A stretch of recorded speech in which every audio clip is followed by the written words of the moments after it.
Hello मेरे प्यारे बच्चों, आप सभी का स्वागत है आपकी इस स्टडी चैनल पे।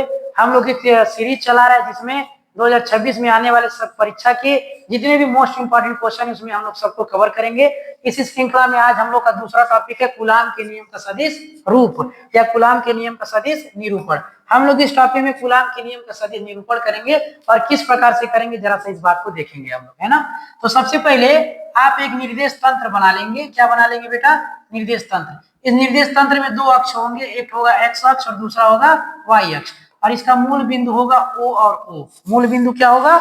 ओ और ओ। इस निर्देश तंत्र में आपको दो आवेश लेना है। पहला आवेश हो गया Q1 और दूसरा आवेश हो गया Q2। पहला आवेश हो गया Q1, दूसरा आवेश हो गया Q2। आवेश Q1 का मूल बिंदु O के सापेक्ष स्थिति सदिश आप लेंगे R1 और आवेश Q2 का मूल बिंदु O के सापेक्ष स्थिति सदिश लेंगे आप R2। क्लियर हो गया?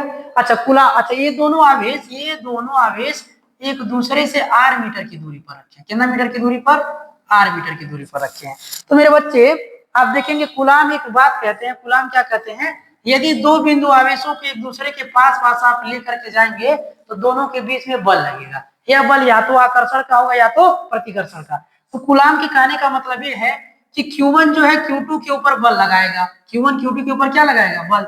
अगर मान ले कि Q1 Q2 के ऊपर F12 बल लगा रहा है तो Q2 भी Q1 के ऊपर क्या लगाएगा? बल लगाएगा। कौन सा? F21 नाम का बल लगाएगा।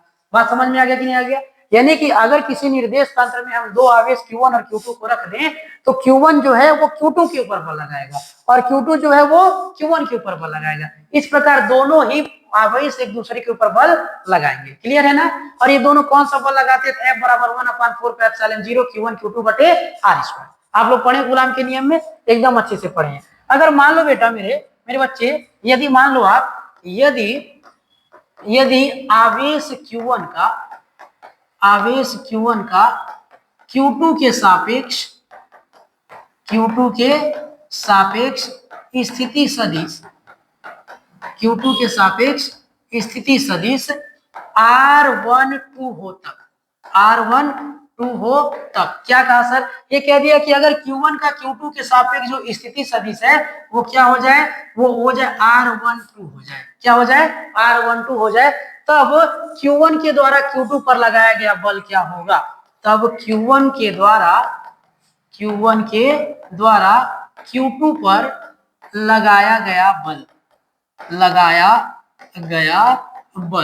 Q1 के द्वारा Q2 पर लगाया गया बल क्या हो जाएगा? आप बोलेंगे सर F12 बराबर 1/4 πε0 और Q1 इंटू Q2 बटे क्या हो जाएगा?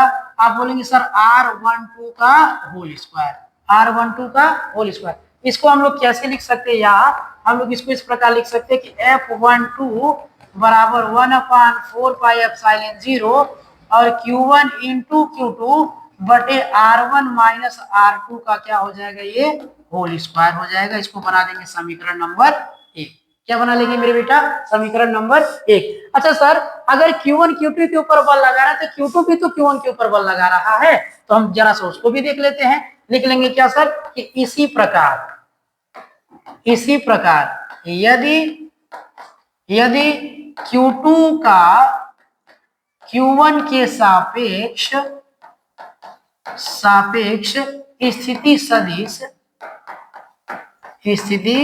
सदिश क्या हो जाए? ये हो जाए R21 हो तब। क्या हो मेरे बच्चे? R21 हो तब Q2 के द्वारा Q1 पर लगाया गया बल क्या हो जाएगा? Q2 के द्वारा Q1 पर लगाया गया बल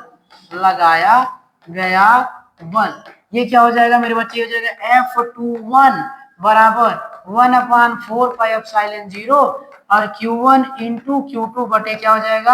आप देखेंगे कि सर R21 का होल स्क्वायर हो जाएगा। क्या हो जाएगा? R21 का होल स्क्वायर। क्या R21 को हम ये नहीं लिख सकते हैं कि सर इसको तो हम ये भी लिख सकते हैं कि F21 बराबर 1/4 πε0 और Q1 इंटू Q2 बटे R2 माइनस R1 का क्या हो जाएगा? ये होल स्क्वायर हो जाएगा। इसको जरा सा देखिए आप, इसको समीकरण नंबर कितना बना लेंगे? 2। कितना बना ली? समीकरण नंबर 2। अब मेरे बच्चे आप मेरी बात को समझिएगा। समीकरण नंबर 1 को देखिए और समीकरण नंबर 2 को। समीकरण नंबर 1 में बोला सर F12 बराबर 1/4 पाई एप्सिलॉन 0 Q1 Q2 बटे R1 माइनस R2 का होल स्क्वायर। यहाँ पे बोला F21 बराबर 1/4 pi epsilon 0 Q1 into Q2 बटे R2 माइनस R1 का होल स्क्वायर। दोनों में बस एक ही अंतर है, यहाँ पर है R1 और यहाँ पे क्या है R2, यानी कि यहाँ पर अगर हम R1 कर दे दोनों का दोनं क्या हो सकता है, सेम हो सकता है। और सेम करने के लिए हम क्या कर लेंगे, माइनस को कॉमन, माइनस को क्या कर लेंगे कम। क्यों माइनस को ही कॉमन करेंगे, जरा सा इस बात को समझो आप। अच्छा एक बात मुझे बताना, अगर मान लो आपके पास a माइनस बी है, क्या है a माइनस बी, तो अगर आप यहाँ से माइनस को कॉमन कर लोगे तो क्या ये b माइनस a नहीं हो जाता है? आप बोलेंगे हाँ सर हो जाता है। तो हम यहाँ पे अगर माइनस को कॉमन कर ले तो क्या R1 माइनस R2 नहीं हो जाएगा? आप कहेंगे बिल्कुल सर हो जाएगा। तो हम फटाक से वही काम कर ही लेते हैं। हम क्या कर लेंगे, यहाँ पे लिखेंगे यार F21 बराबर 1/4 पाई एप्सिलॉन 0, यहाँ से माइनस को हम लोग क्या कर लिए हैं कॉमन, ये हो जाएगा Q1 इंटू Q2 बटे R1 माइनस R2 का क्या हो जाएगा, ये होल स्क्वायर हो जाएगा। इसको बना लेंगे समीकरण नंबर कितना 3। अब समीकरण नंबर 1 को देखिए आप और समीकरण नंबर किसको देखिए 3 को। समीकरण नंबर 1 में देखिए F12 बराबर 1/4 पाई एप्सिलॉन 0, यहाँ पर भी 1/4 pi epsilon 0 Q1 Q2 R1 minus R2 बस अंतर क्या है, केवल माइनस का, अर्थात माइनस ना रहे तो ये दोनों आपस में क्या हो सकते हैं, बराबर हो सकते हैं। तो हम लिख सकते हैं कि समीकरण नंबर कितना 1 व समीकरण नंबर कितना 2 से, समीकरण नंबर 1 व 2 से दोनों में हम देख पा रहे हैं कि बराबर है। अगर बराबर है तो माइनस के साथ ये वाला दोनों भी आपस में क्या हो जाएगा, बराबर। तो हम लोग क्या लिख सकते हैं कि F12 बराबर माइनस के साथ F21, यही कूलाम के नियम का सदिश रूप है। यही कूलाम के नियम का कैसा रूप है, सदिश रूप है। यही कूलाम के नियम का सदिश निरूपण है। हम लोग लिख सकते हैं यही कूलाम के नियम का सदिश रूप है। यही कूलाम के नियम का सदिश रूप है। क्लियर हो गया। एक बार जरा सा हम छोटा कर दिए, इसको समझ लीजिए फटाक से। सर देखो एक बार फटाक से समझा दे दोबारा। देखो तो कूलाम के नियम का सदिश निरूपण करने के लिए आप सबसे पहले एक निर्देश तंत्र लेंगे। उस निर्देश तंत्र में दो आवेश लेना Q1 और Q2। Q1 का स्थिति सदिश हो जाएगा R1, Q2 का स्थिति सदिश हो जाएगा R2।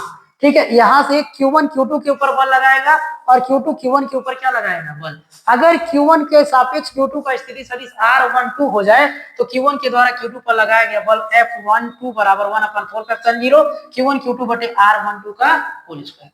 इसी प्रकार यदि Q1 का Q2 का Q1 के सापेक्ष स्थिति सदिश R21 हो जाए तो Q2 के द्वारा Q1 पर लगाया गया बल क्या हो जाता है, आप देखिए सर F21 बराबर 1/4 पाई 0 Q1 Q2 बटे R21 का होल स्क्वायर। हम क्या करेंगे, इसको खोल देंगे तो R2 माइनस का क्या हो जाएगा R1। यहाँ पे हम देख पा रहे हैं कि दोनों समीकरण नंबर 1 और समीकरण नंबर 3 एक दूसरे के बराबर हो सकते हैं अगर माइनस को क्या कर लें कॉमन। तो माइनस को कॉमन कर लिए, यहाँ पे दोनों आपस में बराबर हो गया। और समीकरण नंबर 1 और समीकरण नंबर 3 से आप क्या देखेंगे कि अगर ये दोनों आपस में बराबर है तो ये दोनों भी माइनस के साथ आपस में क्या होंगे, बराबर। अर्थात लिख सकते F12 बराबर माइनस F21। बात खत्म। कितना मिनट का हुआ?